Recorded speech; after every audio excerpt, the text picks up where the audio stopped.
Naku, medyo minalas-malas tayo ngayon kasi tingnan nyo yung nangyari sa windshield ng aking sasakyan, no?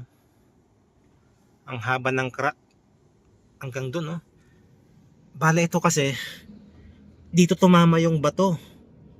Narinig ko na lang na parang may parang alam nyo yun, yung may tumamang parang maliliit na bato. Tapos nung pagka-check ko, meron na pala dito. Tapos nagka-crack na siya ng ganyan, no? Ang haba. Nung tinamaan yan, tapos nagka-crack, trinay kong mag-check ng ng mga nagre-repair ng windshield. So sinend ko yung picture na to, sabi nila hindi na daw to, repairable to. So replacement ang kailangan. Bali nandito tayo ngayon sa Toyota La Union.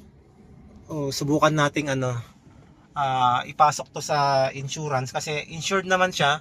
So, subukan natin kung magkano babayaran at kung paano nila gagawin to. Siguro papalitan nila ng bago. Yun nga lang, abutin siguro ng ilang araw to. Pero okay lang, basta maayos kasi delikado to pag patuloy pang binahe. Yung haba ng crack, oh. So, pasok tayo dito sa Toyota La Union. And sana yun nga, mabilis nga yung process para mapalitan agad tong natin, windshield. Hindi ko lang alam kung magkano yung aabutin na babayaran. So first time ko kasing mag-claim ng insurance. Sige, ayun lang guys. Sana maayos natin to ng mabilis para makapagbiyahe tayo. Para mabisita ko kayo. Yun lang po. Ingat-ingat po sa biyahe. Ay, pakita ko pala yung sa harap nito.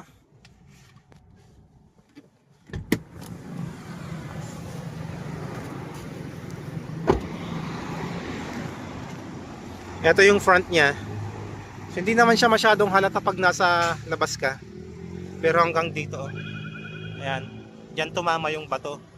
Hanggang doon na sa gitna. So, half of the windshield may crack. So, delikado yan. So, sige. Sana maayos agad to. Yun lang guys. Ingat po sa biyahe.